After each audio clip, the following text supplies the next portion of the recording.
அனைவருக்கும் வணக்கம். திருச்செந்தூர் முருகன் ஜோதிடாலயத்திலிருந்து நான் உங்கள் ஜோதிடர் திருச்செந்தூரார். மிதுனராசி அன்பர்கள் தொழில ஜெயிப்பதற்கு என்னென்ன வழிபாடுகள், என்னென்ன நடைமுறைகளை கையாளலாம் அப்படிங்கிறத நம்ம வீடியோவில் பார்க்க போறோம்.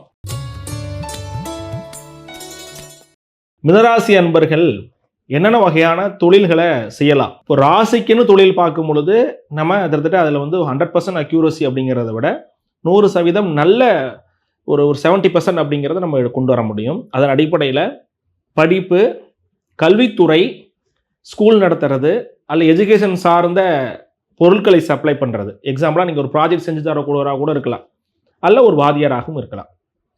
ஸ்கூல் வச்சு நடத்தலாம், ஸ்கூல் பஸ் ஓட்டுற டிரைவராக கூட இருக்கலாம். அப்போ பள்ளியை சார்ந்து வேலை செய்யலாம் அப்படிங்கிறது தான். நம்பர் 2, நோட்டு, புத்தகம், அச்சகம், பிரிண்டிங் ப்ரெஸ்ஸு, பத்திரிகை துறை, மீடியா, இதெல்லாம்.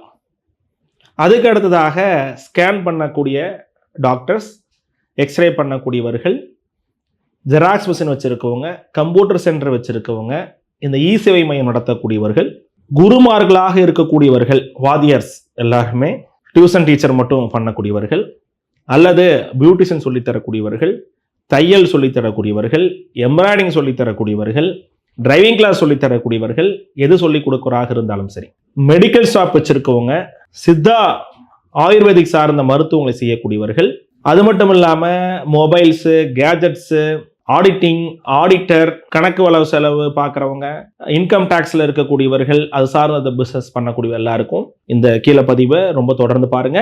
அது மட்டும் இல்லாமல் இது இல்லாமல் வேற தொழில் பண்ணாலும் பிரச்சனை இல்லை. மிதுனராசி அன்பர்களுக்கு இந்த பதிவுகள் நல்ல பலனை தரும். மிதுனராசி அன்பர்கள் குறிப்பாக தொழில் நீங்கள் தொடங்கும் பொழுது முடிந்த அளவிற்கு வேறொரு பேரில் பண்ணுறது நல்லது. குறிப்பாக உங்கள் பேர் இல்லாமல் மனைவி பேர், அம்மா பேர், இது மாதிரி.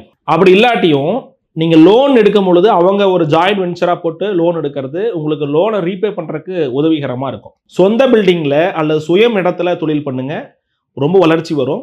அப்படி இல்லாட்டி கூட நீங்கள் ஒரு தொழில் கொஞ்ச நாள் பண்ணிட்டு முடிந்த அளவுக்கு ஒரு இடம் வாங்குறதுக்கான முயற்சியை யங் ஸ்டேஜில் எடுங்க. சின்னதாக சீட்டு போடுங்க, கொஞ்சம் கொஞ்சமாக பண சேமிப்பில் ஈடுபடுங்க. கொஞ்சம் கொஞ்சமாக சேமிப்பு பண்ணும்போது நல்ல பலன்கள் உங்களுக்கு வரும்.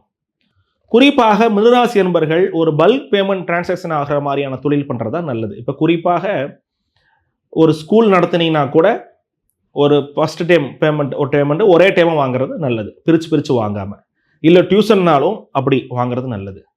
அதே மாதிரி மொபைல், கேஜெட்ஸ் எதுவாக இருந்தாலும் நீங்கள் ஒரு பேமெண்ட் சிங்கிள் பேமெண்ட்டாக வாங்குறது நல்லது. பார்ட்டிகிட்ட, அதாவது நீங்கள் உங்களுடைய வாடிக்கையாளர்கிட்ட கொஞ்சம் கொஞ்சமாக பணத்தை வாங்குறது உங்களுக்கு பெரிய அளவு மிச்சப்படாமலும் அந்த பணம் வேஸ்ட் ஆகிறதுக்கான வாய்ப்பு ரொம்ப ஜாஸ்தி இருக்குது.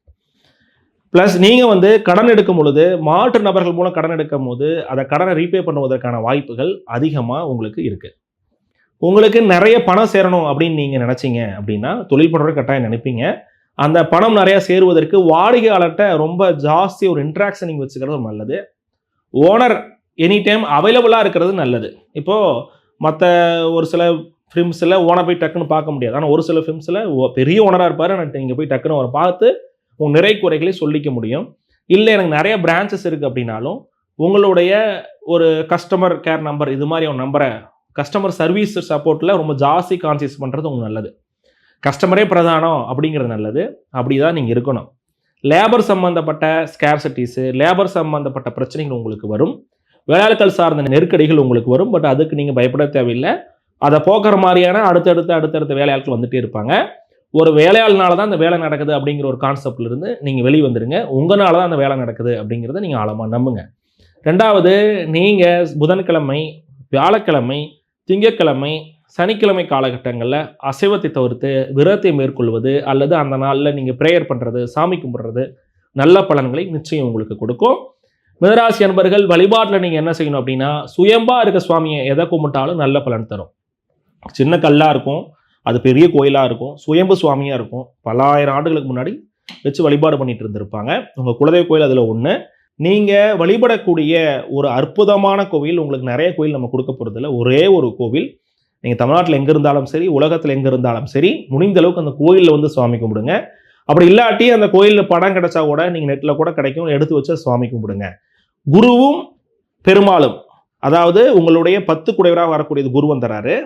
உங்களுடைய லக்னாதிபதி புதன் வந்துடுறாரு. புதன் அப்படிங்கிறதுக்கு பெருமாளுக்கு சக்கரத்தாழ்வாரும் குருவும் ஒரு சேர சுயமா வந்துடுறாரு. நான் ஆல்ரெடி சொல்லியிருந்தேன், சுயம்பு சுவாமியை கும்பிடணும். அப்போ இது எல்லாமும் ஒன்று சேர்ந்து இருக்கக்கூடிய ஒரு அற்புத திருத்தலம். மதுரையில சோழவந்தான்ல இருக்கக்கூடிய குருவித்துறை அப்படிங்கிற இடத்துல இருக்கக்கூடிய குரு பகவான் ரொம்ப விசேஷமான ஒரு கோவில்.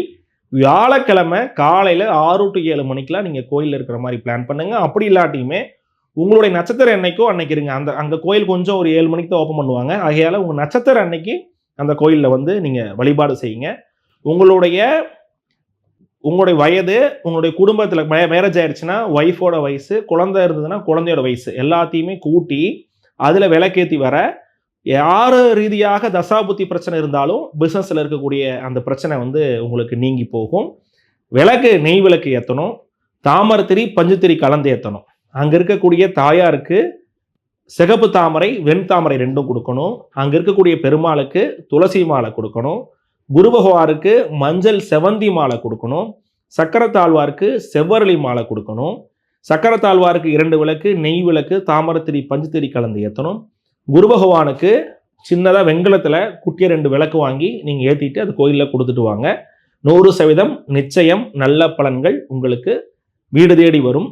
தொழில் ஜெயிக்கும். தொழிலுக்கு கூடிய தடங்கல்கள், பணவரவு சம்பந்தப்பட்ட தடங்கல்கள் இமிடியேட்டாக உடனே ரெக்கவர் ஆகி நல்ல ரேஞ்சுக்கு நீங்கள் போகிறக்கு ஒரு வளர்ச்சியை குருவித்துறை குரு பகவான் உங்களுக்கு நிச்சயம் கொடுப்பார்.